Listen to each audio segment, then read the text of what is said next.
우리 애들 노래가 이제 햄버거까지 팔고 있어.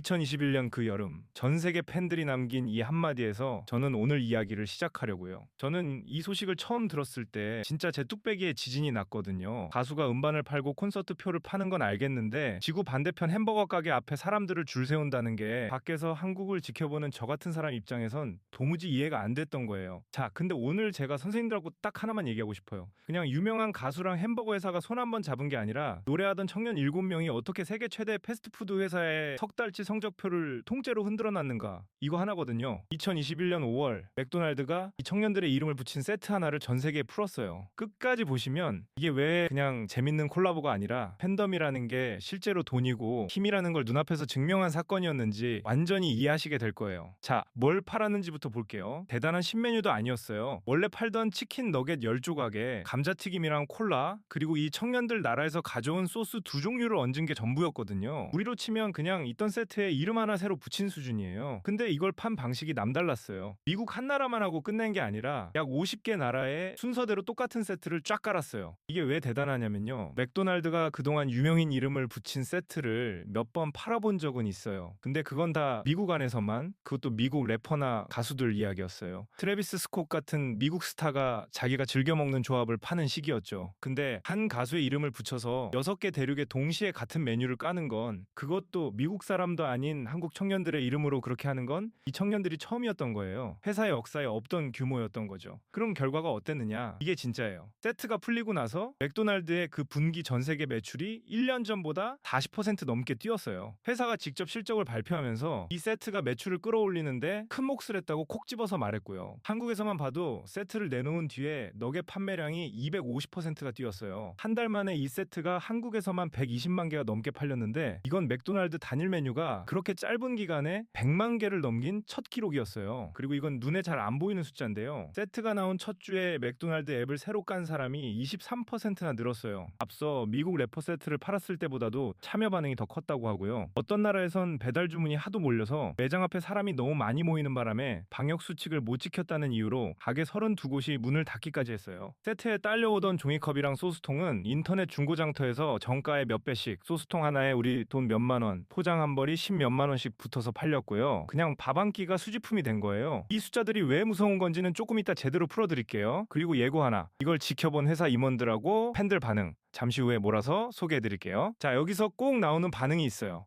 어차피 너겟에 소스 2개 끼워 판 것뿐이잖아. 실적 좋아진 건 그냥 코로나 끝나고 외식 수요가 살아난 거 아니냐.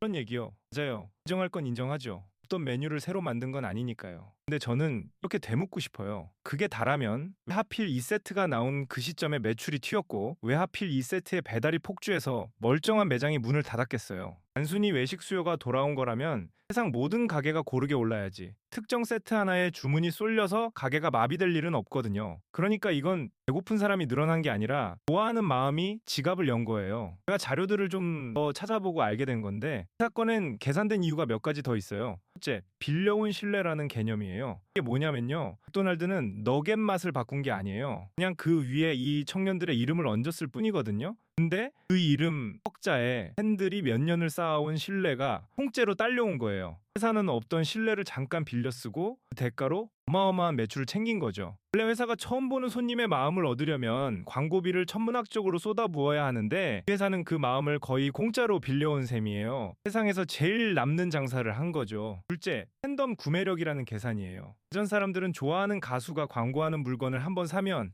그게 팬심이 끝이었어요. 근데 이 팬들은 달랐어요. 세트를 사는 걸로 끝내지 않고 산 걸 사진으로 인증하고, 못 사면 아쉬워하고 소스 하나 더 받으려고 같은 메뉴를 몇 번씩 다시 시켰거든요. 소비 자체가 하나의 축제이자 응원이 된 거예요. 오죽하면 다 먹고 남은 종이컵이랑 소스통이 인터넷 중고장터에서 정가에 몇 배씩 팔려나갔겠어요. 회사 입장에선 한 사람이 10번씩 사주는 손님인 거예요. 셋째, 동시성이란 계산이에요. 전 세계 같은 시기에 같은 세트가 깔리니까 시차가 다른 나라의 팬들이 딜레이 하듯이 인증을 이어갔어요. 미국에서 아침에 올린 인증을 유럽이 받고, 그걸 또 아시아가 받으면서 하루 종일 지구 어딘가에선 이 세트 얘기가 끊이질 않았던 거예요. 사실 이 회사가 유명인 이름을 붙여 하는 방식 자체는 그 전에도 있었어요. 근데 그때는 미국 래퍼 한 명, 미국이라는 한 나라 안의 일이었거든요. 이 청년들은 그걸 처음으로 6개 대륙을 도는 세계 투어 규모로 키운 거예요. 그러니까 터진 반응의 크기 자체가 아예 달랐던 거죠. 어쨌든 이 세 가지 밀려온 신뢰와 팬덤 구매력 그리고 동시성이 딱 겹치면서 햄버거 세트 하나가 다국적 기업의 성적표를 흔들어 놓은 거예요. 자, 그럼 선생님들 예고했던 반응들 몰아서 가볼게요. 맥도날드 회사의 최고 책임자는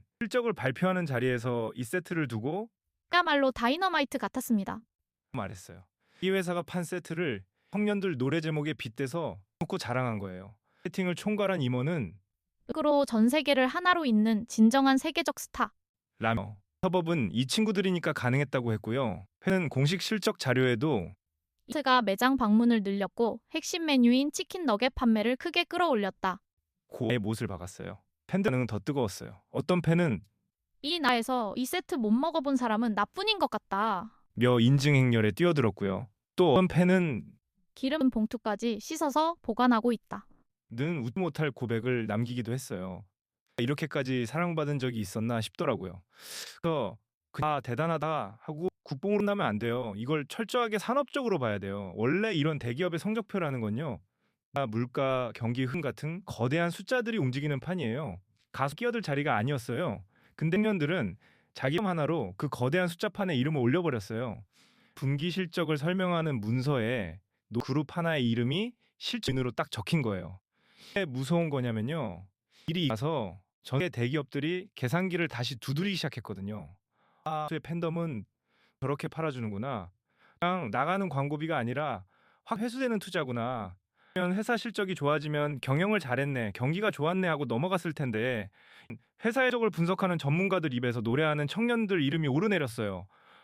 그룹이 얼마나 단단한가가 이제 기업 자산으로 계산 시작한 거예요. 그러면서 2년 낸 그 길을 따라 랜드부터 게임 회사까지 수많은 세계적 기업이 가수들한테 먼저 손을 내밀기 시작했어요. 어쨌든 예전엔 나라가 세야 그 나라 문화가 대접을 받았는데 지금서가 거꾸로예요. 팬덤은 새로운 화폐가 먼저 세계 시장을 움직이고 나라 이미지가 슬그머니 따라가는 시대를 이 청들이 햄버거 세트 하나로 증명해버린 거죠. 이 이야기를 준비하면서 좀 뭉클했어요.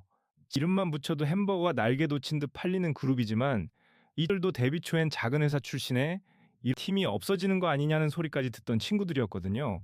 알아주던 시절엔 자기들 노래 한 번만 들어달라고 사정하던 청년들이 이 세계에서 제일 큰 햄버거 회사가 먼저 찾아와 이름 빌려달라고 부탁하는 사람들이 된 거예요. 한국을 지켜보는 저 같은 사람 입장에선 그 하나에 담긴 세월이 이상하게 짠하면서도 자랑스럽더라고요. 좋아하는 마음이라는 게 이게 세상을 실제로 움직이기도 하는구나 싶어서요. 그러니까 다음에 누가 좋아하는 마음이 무슨 힘이 있냐고 하면 2021년 여름에 햄버거 스트를 딱 보여주세요. 노래 몇 곡이 어떻게 지구 반대편 가게 문까지 닿게 만들었는지, 제일 맛있는 국뽕이 뭔지 까지를 걸고 알려드리는 거죠. 오늘은 여기까지고요. 이 채널도 그처럼 구독이랑 좋아요 두 개를 딱 세트로 눌러주시면 저는 다음 이야기로 또 찾아뵐게요.